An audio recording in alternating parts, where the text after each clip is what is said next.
Merry Christmas to you. Today we're going to talk about Christmas traditions and Christmas memories. And we have some really fun stories for you today to share. Juliane, do you want to start with yours? It's an amazing story about what your mother made for you. Are you ready? Which already started, yes I am. So first of all, Merry Christmas to you all and thanks for tuning in and joining us on the 30 minutes we're sharing with you. And yes, this story started already 2 years ago in 2018 when my mom gave me this present you can see there in the middle. It is a story she wrote handwrittenly. She wrote it for me, and it's between the years 1976 and 2018. That's in the year 76. That's when she met my dad, and it's basically their love story from the beginning to the end. So the story is from the beginning, then when I was born, when they were split because obviously I'm from Germany. My parents were living in East Germany at that time, and Germany was separated into East and West Germany. And we were 2 years living apart from each other because my father had moved to West Germany. So we were separated for 2 years. And then coming back together, she really nicely describes it in her story. And then after those years had passed, I moved out of the house and they got along by themselves. But then all of a sudden, yes, it happened that my father got sick with Alzheimer's disease, and she also describes that story. And the most important thing is sort of like the red thread in the story throughout the whole story, that their love connection between those years, all those years had been very strong, and that's what kept them together for that long. So yesterday, because the story obviously finished in 2018, I said to my mom, I said, look, for this year, I really want you to do something for me. I don't want anything materialistic or anything. I just want you to continue to write the story. So what all those 2 years, what happened after my dad got into a care home, and I wanted her to write it down for me, and I thought it's a good exercise to do, gives her something to think about, to remember, and to actually write the story. So yesterday I was really, really, really happily surprised when she sent me the email with the 2 years that she had been writing. Well, it didn't take 2 years she wrote it, but she was giving a summary of those 2 years, and I was really, really happy to read it yesterday. Made me also cry a little bit, but out of good emotion, and very much looking forward to the future, and my mom as well. So all good. Do you have this there with you, Juliane? No, No, no, you don't have it. Okay. Oh, Merry Christmas, Francine. Hello, hello, hello. Merry Christmas. Oh, good morning. Hello to Michigan. Great to see you with us. So, James, what is fun memory story for you? Well, my family, a very large family, we had a very organized Christmas Day particularly. I guess when you're in a big family, you have to be organized, but it was like we knew exactly what was going to happen. And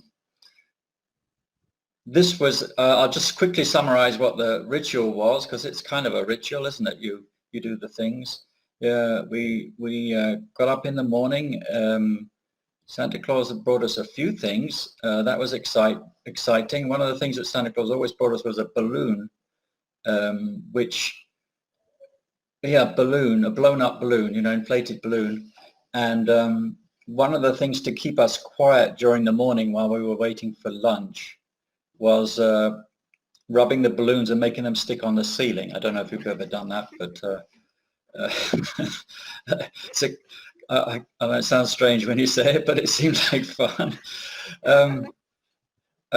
The deal was that we had to, in the morning, we tended to run around taking presents to various neighbors and people on the island of Sark, which is where most of my Christmas memories were from that time.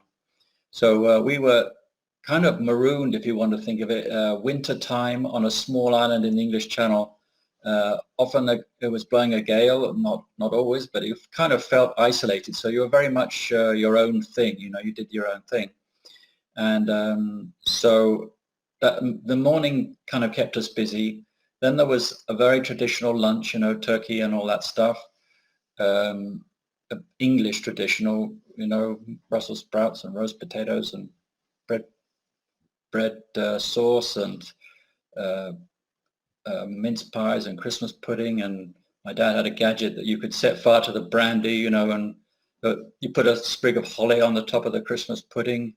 I don't know if they do this anywhere else in the world, but put a sprig of holly on the top of the Christmas pudding, and you set fire to the brandy with a special gadget, and you poured the pouring brandy over the top of the Christmas pudding, and you all had to eat a bit, even though most people didn't really like it. But there was a threepenny bit. This is in the days of old English money.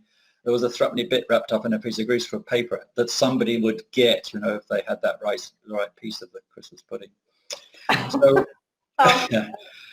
I mean, that obviously went on for quite a long time, but you weren't allowed to open proper presents, if I can say, ones that came from people you knew rather than people you didn't know, until after everything had been washed up. So if there's one day in the year when all the kids were keen to do the washing up, that was it.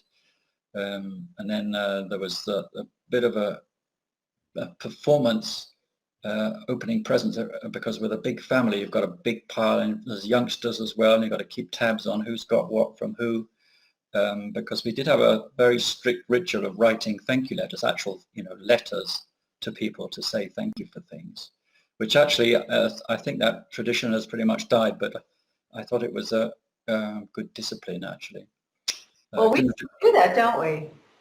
We do it, yes. We keep it up. We try to keep it up. That's a tradition, that the writing the thank you notes.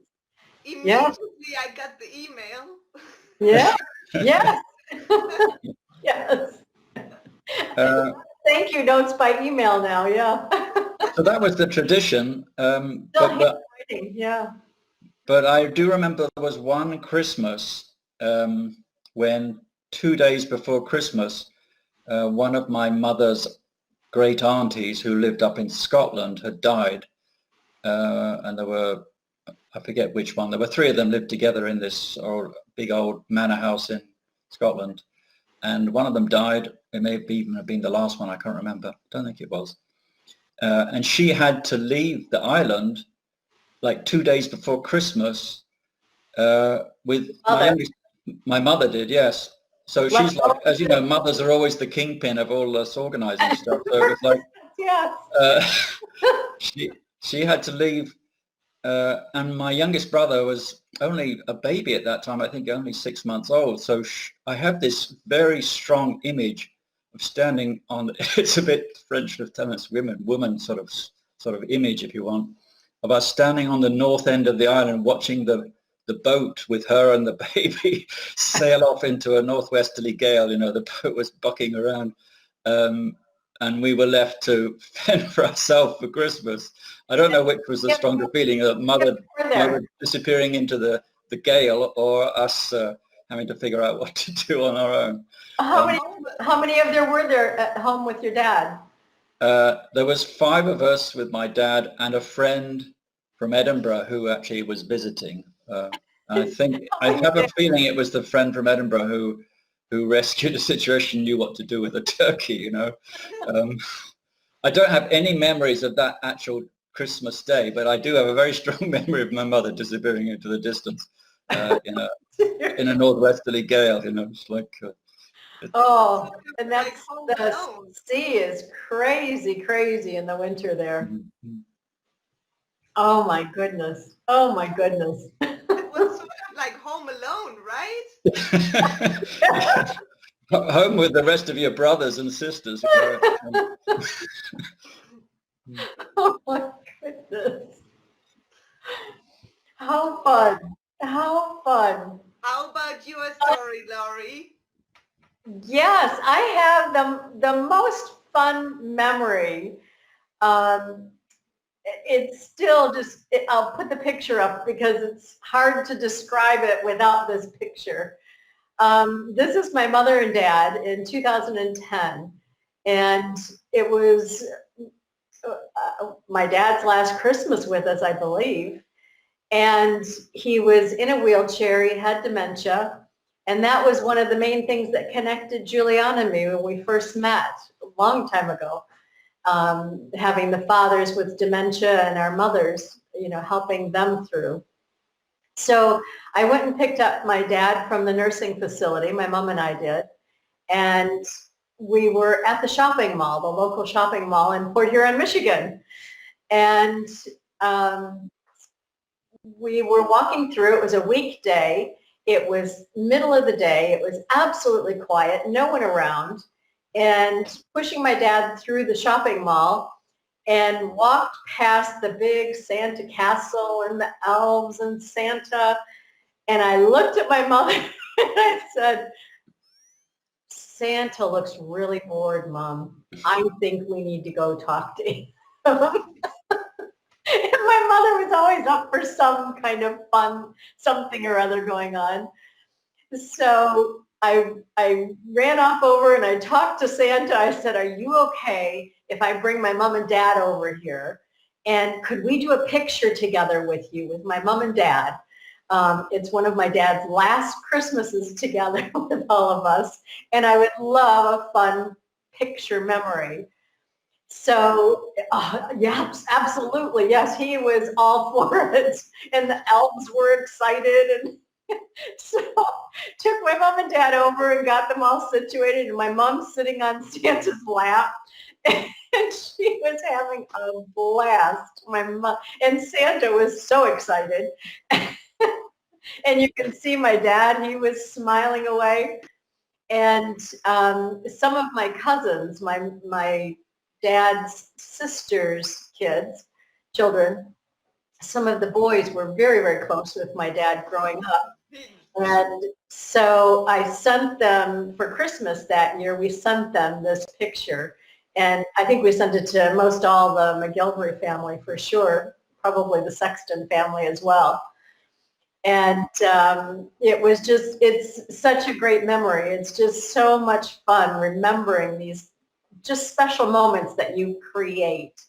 You just make sure you create the moments and spur of the moment things that if the moment is there, grab it and have fun with it.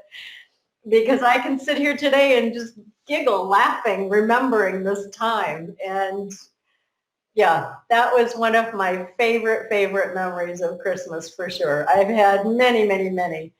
But this one is just always so fun. It just warms my heart when I think about my mom and I giggling, just her sitting on Santa's lap. And she was about 80 years old at this time. So that's one of my fun memories. And I think we lost Juliane for just a second there.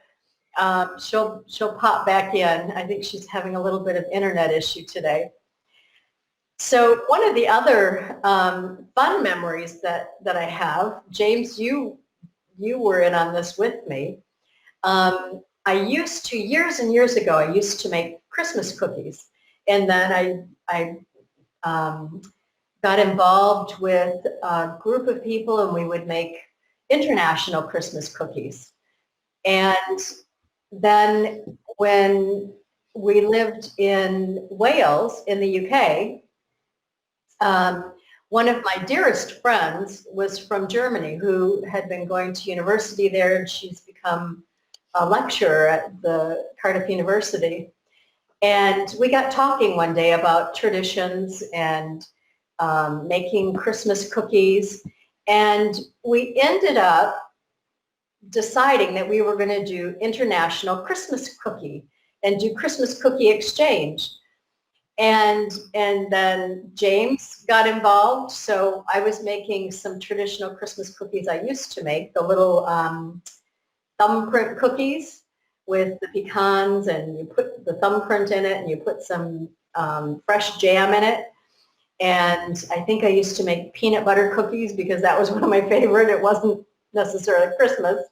And the little Mexican tea cake, I think is what they call it, the little round pecan with the powdered sugar on the outside. And James made some as well that were some of his favorite traditional cookies, or biscuits, I guess you call them, right? And do you remember what you made, James? I don't remember. No, you've challenged me there. I can't remember. Probably something with almond in it, or something almond, or lemon, or maybe, yeah, one or other of those flavors, I suspect. Yeah, I remember you made a couple of types of them. And Bettina we got talking, and some of the different cookies that I was naming off, she was like, that's what my mother would make. That was what my grandmother would make. So a lot of these traditions that we would have in America, they came from all these different countries. And in Germany, that was a really huge, and when we get Juliane back, she can talk a little bit more about that part. But that was a really huge thing of making the cookies and having the cookie exchange, which was very fun for me to learn where some of these traditions have come from that we now had in America. And so we ended up with probably, I think, about 5 or 6 different people from different countries that we would all bring something that was a favorite Christmas traditional cookie or something like that, and we would exchange them. And that was very, very fun. So do you have another one to share, James? Another tradition or? Well, I was thinking about what we did this morning, actually. Yes, go on. Because we do live in a climate that is not, as Francine says, we don't have snowy lakes here. The snowy bit is the surf, if anything. The sand, the blowing sand. They get the snow shovels out for the big snow plows out to move the sand here. That's right. That's right. So we've had a few quite windy days. The sand's been blowing everywhere, but we usually go for a walk in the morning before breakfast, before people are out and about generally. And today was no different.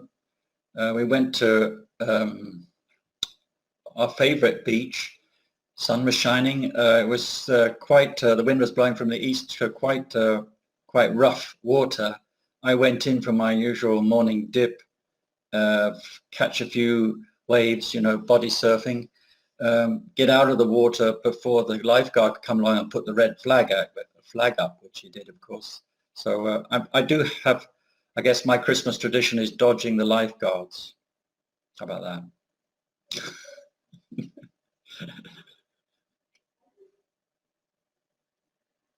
I think we lost Juliane for just a couple of minutes. She's sent me, sorry, I keep looking down. She sent me a message that she's rebooting her computer right now. It's giving her a little bit of trouble. So she'll be back in a couple of minutes with us.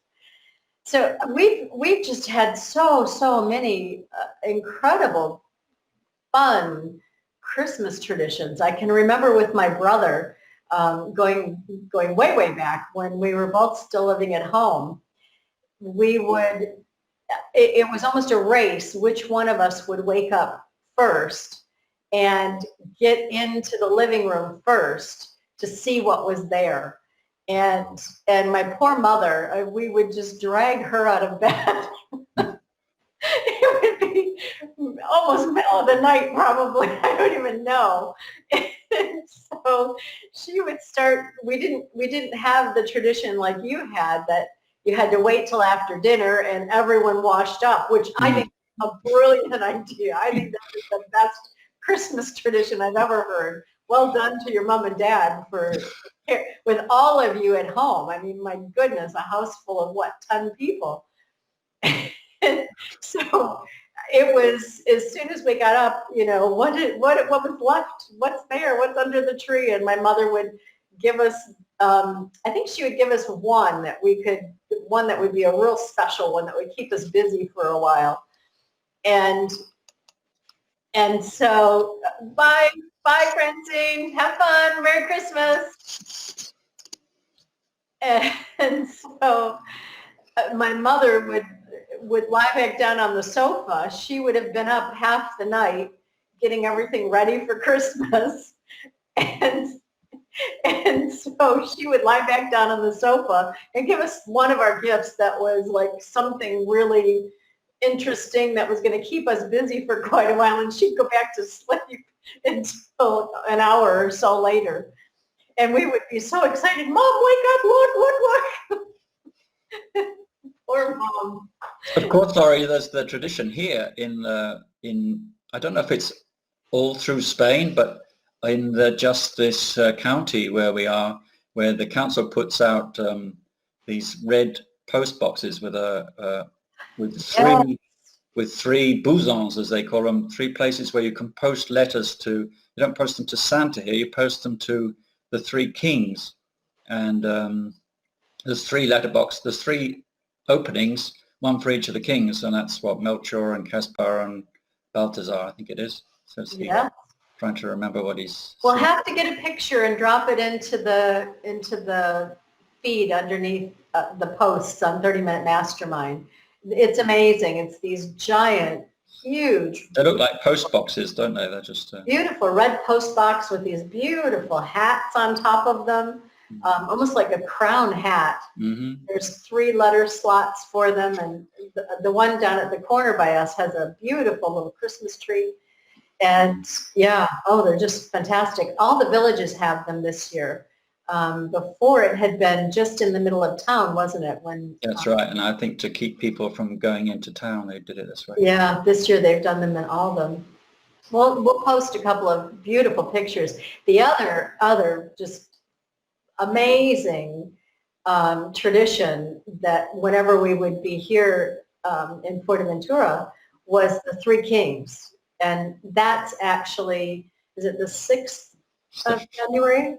It's the 5th of January. The 5th, yes. For the presents opening on this. It's actually the 12th day of Christmas, is that right? So the 3 Kings would arrive by boat at the harbor, and they would come off all dressed, the 3 wise men, 3 kings, and they would be on their camels, and they would walk through town, and there would be a parade, and they would throw little candies for the kids in the parade.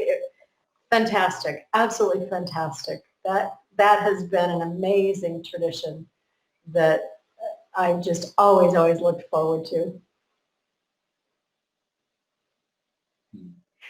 What else have you been doing for some of your Christmas memories and traditions? I always think of Christmas Day as a very relaxed day, actually. It's the build-up to Christmas that is stressful to people. It's like Christmas finally, you breathe that sigh of relief, the actual day itself. So I don't have any, it's all good feelings and all kind of mixed up together. So, yeah. We always had a lot of family around on Christmas Eve. My mother did Christmas Eve so that everyone could be at home on Christmas Day with their immediate family. And the 2 of us have been away for Christmas for so many years. We've had Christmas, just the 2 of us. We have always been very, very used to having the phone calls with family or this sort of webinar. Juliane's back. Hi, you made it. Yay! Welcome back. Thanks. Or we would do, the Facebook videos together. We've just done that for years and years. That's not any different for us. Having Christmas away from our family is what we were talking. Okay. Yes. So what's one of the Christmas traditions? I was talking about the Christmas cookies and having the International Christmas Cookie Exchange with one of my friends when I was living in Wales in the UK. She was from Germany, and we had several others from other countries that we would all come together doing that. And you were talking about a very fun mulled wine, the big German Christmas The Christmas markets are market. Yeah, Christmas markets are very traditional in Germany, and I have very dear friends who own their own mulled wine stand business, and they decorated each year very, very cheerfully, and every year it was getting better with sofa inside, interior sofa and cozy corner and all the little presents hanging from the ceiling, and it was just cozy, and everybody felt so at home and so at ease there. And the good thing is that it was already like since I was a kid. I remember coming back from school. I would first thing go over the Christmas market and get myself something to eat. And well, later then when I was more grown up, I would have gotten a mulled wine. But yes, that's a lovely memory, and I still have the mug. Yes, the mug, which I cannot find anywhere right now.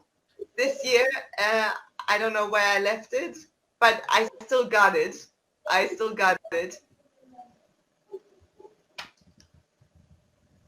Say again?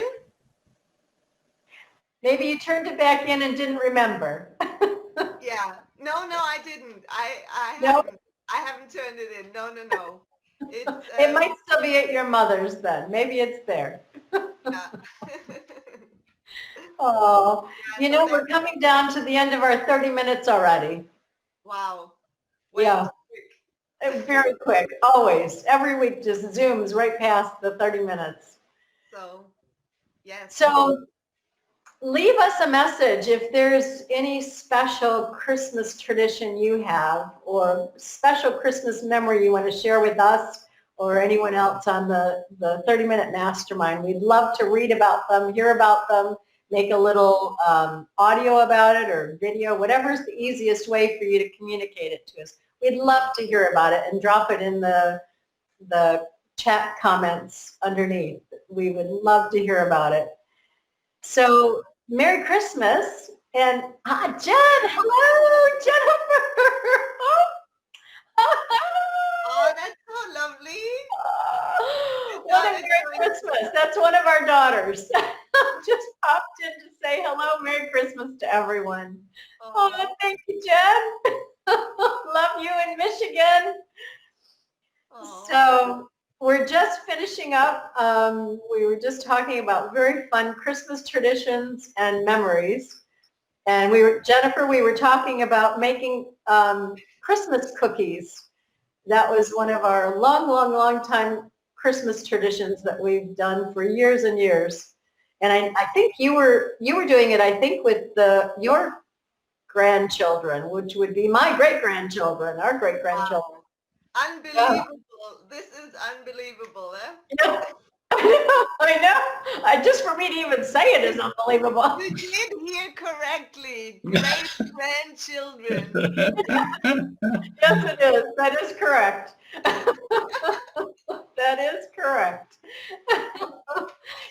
They're in grandchildren in Ireland and grandchildren in Michigan, USA, and great-grandchildren in Michigan in USA. Yeah. Absolutely. Wow. Yep. So wishing you a Merry, Merry Christmas. And we'll be back next week to say Happy New Year to you and find out what you've been doing. Oh, thank you, Jennifer. Oh, Jennifer. Oh, my goodness. Oh, my goodness. Yes. I have to share this really quick before we go. Jennifer just wrote, she remembers me being delivered as a present on the porch one year. I had been living in Colorado at the time, and my mother had been wanting me to come back. I was single. Yeah. Yes, many little ones there. And so I didn't tell anyone I was coming. I think Jennifer was the only one that knew I was coming. And we put together this big box. We got a big box and I think wrapped it. And, and I got inside of the box on my mother's porch. And my brother didn't know, my mother, nobody knew I was coming. And so rang the doorbell or something, knocked on the door. Someone said, I need help. There's a big present that just got delivered by UPS that's on the porch. Somebody help. And so I remember my brother came out. I'm not inside the box. My brother came out, and he's this big, muscular guy, and he's trying to lift the box, and they're all out there going, what could be in this box? This is so heavy. What is in this box? And my brother's trying to lift the box, and somehow his hand went down in the box, and I grabbed him. I grabbed his hand and he went flying back on the wall. There's something in there. Something's alive. So that was when I jumped out of the box and said, Merry Christmas. Thank you, Jennifer. We nearly missed that one. So I do like to have fun surprises as well. At Christmas and other times, I just surprise them and turn up. So yeah, that was a really, really fun, amazing Christmas too. There's so many. There's so many. But you just make them. Just make them. Make the moments. Make the memories. That's it. Make the traditions. There are no perfect moments. You just make them. That's right. Create them. Absolutely. Create the moment. Create the memory. Create the fun. Exactly. Wherever you are, whatever you're doing. And look, we're all doing this on the internet, having fun and laughing and enjoying sharing our fun stories. It's with whatever we got, you know. That's right. That's right. Jennifer, thank you for coming on for these couple minutes and sharing that fun. Oh, I completely forgot about that one. I'll be giggling the rest of the day remembering that one. Like honey cake horses. Look, we even get James to smile. Oh my goodness. We've gone long past our 30 minutes now. We need to let everybody get on with their Christmas day. Sending lots of love and Merry Christmas to everyone. Thank you. Thank you. Thank you. Bye to all. Bye. Have a great week. See you next week. Love you, Jen. Thank you.